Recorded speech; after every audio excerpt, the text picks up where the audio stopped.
बघा बाळांनो, आपल्याला फळ्यावर एक मोठा चौकोन आहे की नाही? हो. आणि या चौकोनामध्ये एकूण किती चौकोन लपलेले आहे ते आपल्याला शोधून काढायचे आहे. आता अशा प्रकारच्या आकृत्या स्पर्धा परीक्षेमध्ये येत असतात, म्हणजे नवोदय असो, स्कॉलरशिप असो किंवा इतर स्पर्धा परीक्षा असो.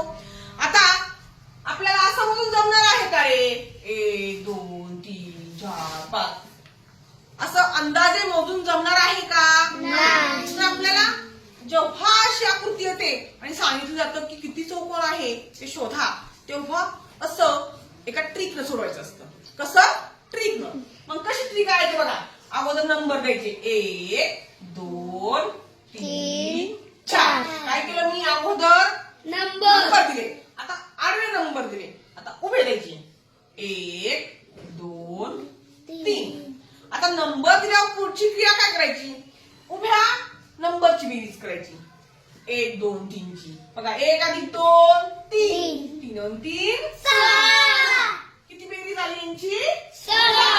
आता आडव्या अंकांची बेरीज करायची 1 अधिक 2 3 3 आणि 3 6 6 आणि 6 आणि 4 10 10. आता यांची बेरीज आली 10. किती आली? 10. आता आपल्याला आडवीची बेरीज आली आणि उभीची बेरीज आली, या दोघांचा गुणाकार करायचा. कसा? या 6चा आणि 10चा काय करायचा? गुणाकार. मग 6 गुणिले 10 काय केलं आपण? लक्षात घ्या. उभ्या अंकांच्या बेरीजचा आणि आडव्या अंकांच्या बेरीजचा गुणाकार करायचा आहे. कसा? 6 गुणिले 10 6 आहे 60. म्हणजे 60 या पर्यायामध्ये आहेत का?